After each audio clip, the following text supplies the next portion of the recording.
You know, Bravely Default 2 is exactly the worst kind of game to try and write a review about, because it'll never be better than just a simple TLDR, if you play the first game you know what to expect, shit story, good gameplay.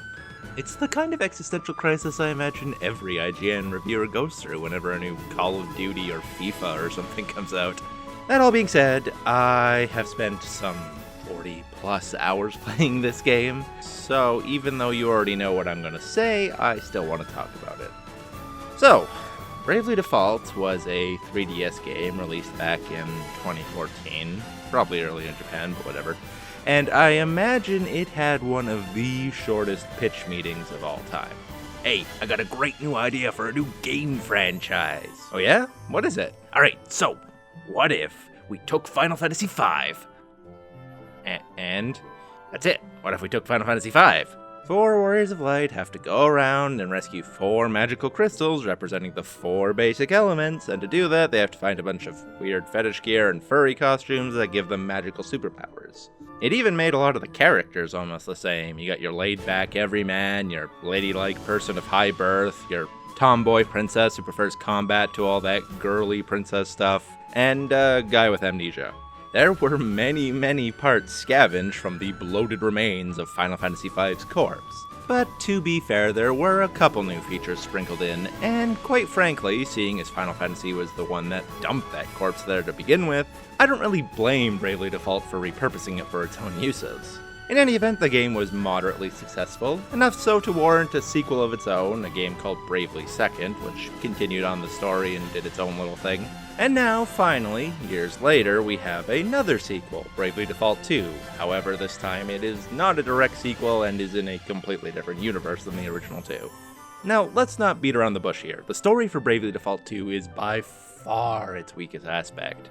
If I was being extremely charitable, I would say it might get a 9th grader a decent mark in their creative writing class. From start to finish, the game is a string of cliches that only a recently defrosted Neanderthal wouldn't see coming. For example, let me just explain the basic premise for you. 4 warriors band together in a quest to recover the 4 magic crystals. There's Seth, a young, hardworking sailor who wound up here shipwrecked and far from home. Gloria, the princess of a now-fallen empire, who is seeking the crystals because it is her duty to do so. Elvis, a wisecracking mage who's looking for clues about his late teacher's past. And Adele, a mercenary who's on a quest to find her sister. And surprisingly, there's actually a 5th party member along for the ride, a man named Sir Sloane, who talks like he's auditioning for a small-town rendition of Hamlet. He's been a mentor for Princess Gloria since she was born, and at a point was renowned as one of the greatest swordsmen in the land. Nowadays, however, he simply looks forward to a time when he can finally retire and lead a peaceful life, happy that Princess Gloria is safe. Now, let's see if we all can guess which of these 5 party members doesn't make it past the 3-hour mark. Merely in facing you, I have already won.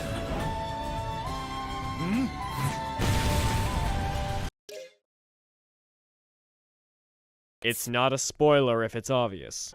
And that's kind of the theme going through this entire game. Whenever a new character shows up, I'd say it takes maybe a paragraph before you've already figured out everything about them. Now, to be fair, I guess there were 1 or 2 twists later in the game that did catch me a bit by surprise, but that's always been kind of Bravely Default's formula, hasn't it? A couple, well-placed story moments here and there, but with miles of space dividing them. Oh, and don't expect to get wowed by the writing either. Damn it! What's the matter? I think I've been poisoned. What? Are you okay?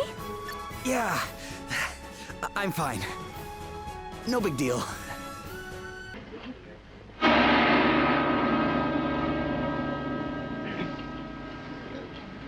Same again, sir? Oh, thank you. One of those is quite enough. I get that the game is trying to go for this whole callback to the NES era of games, but God, is it simple. But whatever. Complaining about the story of a Bravely Default game is like complaining about the calories in a can of Coke. Like, you knew it was going to be like this when you bought it. If this was going to be a deal breaker, why'd you buy it in the first place? No, the reason why you bought this is because of the gameplay. Or because it tastes good. I don't know, the metaphor's kind of breaking apart here. Bravely Default's claim to fame has always been a tireless effort on its part to make something out of turn-based combat. They do this in three major ways. The first is the job system. Much like its two predecessors, Bravely Default 2 provides you with a cavalcade of hilarious outfits that provide any number of perks and fighting styles.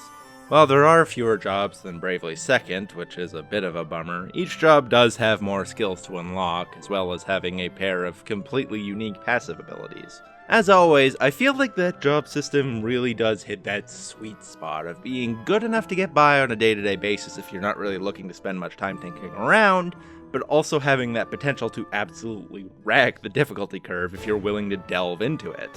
Which, personally, I think is 90% of the fun of a job system, finding out the best way to break the game. Secondly is the rather unimaginatively named Brave and Default system, wherein a special resource known as BP is able to be accrued, by guarding usually, which in turn allows you to perform multiple actions in a single turn. Conversely, you can also spend all those actions early on and go into negative BP, where you're forced to skip an equivalent number of subsequent turns. The system itself is basically unchanged from Bravely Default. However, it still provides a nice layer of strategy onto what would otherwise be a very typical Dragon Quest-style turn-based combat session. The fact that the game managed to make guarding an actually legitimate strategy is something that has always impressed me. Finally, and most importantly, is my favorite aspect of this series, and that is the acquiring of the aforementioned jobs. You see, normally in this kind of thing, it seems like jobs are kind of arbitrarily acquired. For example, in Final Fantasy V, you get a handful of new jobs every time you reach a crystal. In Tactics Ogre, they're kind of spread out everywhere. Some you buy in shops, some you get from battles, and some you get given to you when certain characters join. But Bravely Default goes about things differently, because every job in this game is being carried by an individual. And your goal, the real goal of Bravely Default, is to go out and find these assholes and take that shit for yourself. The game itself pretends that this isn't the case. It's like, oh no, this is about the crystals. If we could avoid it, we wouldn't be fighting all these people, would we, guys? No. The true goal of this game is to destroy your enemies, rip their clothes from their bodies, drink their blood, and absorb their power. All the asterisks, all the jobs, soon they will be mine. Mine! It's like Highlander, a fight to the death, until at the end there can only be a... 4. In all seriousness, this is probably the most brilliant aspect of the game. Not only does it mean that the game is littered with unique and varied boss fights with which to test your mettle, but it also allows you to see their jobs in action. They show off in the battle what the strengths of their job is. So, when you do get your head pounded into the dirt by, say, the thief or the protector or whatever, you don't think, oh, what bullshit that was, I hate this shit. No, you think, I can't wait to have that class for my own. It must be mine. I will defeat this person. And well, these fights really are the reason why you should play this game. They're almost all completely unique from one another, and they're challenging, but in a good way. Instead of feeling like the designers just oversetted the hell out of the bosses by giving them some massive HP bar or some bullshit OKO move, most of the bosses in this game almost have a set of rules to themselves. Bravely Default 2 introduced something new to the series, which is a counter system of sorts, wherein every single boss, except for the first I think, will automatically react whenever you fulfill a certain condition. These start off simple enough. For example, the monk will fairly regularly counter physical attacks with his own. You hit him, he hits you back. Simple enough. And as the game goes on, these only get more and more diverse. Status ailments lowering your party stats, raising their own, healing themselves. For some bosses, their main form of damage is counterattacking, like the freaking Time Mage, which in the later stages of that fight manages to gain the ability to counter everything. It sort of gives every boss a rule set, if you will, a way that you have to plan out how to defeat them, while hurting yourself as little as possible. You can try to muscle your way through the counters if you want, but it can make life very difficult for you if you're not careful. I cannot overstate how much I love these asterisk battles, as they're called. They really are the heart and soul of the game and what make it worth playing. But, with that all being said, that is literally all the game has going for it. The story, as I already mentioned, is terrible, the characters are rather bland and forgettable, and as for the rest of the gameplay, basically there's side quests and dungeons, both of which are a freaking chore. The basic enemies in this game eventually get to a point where they're just strong enough to be annoying without being an actual challenge.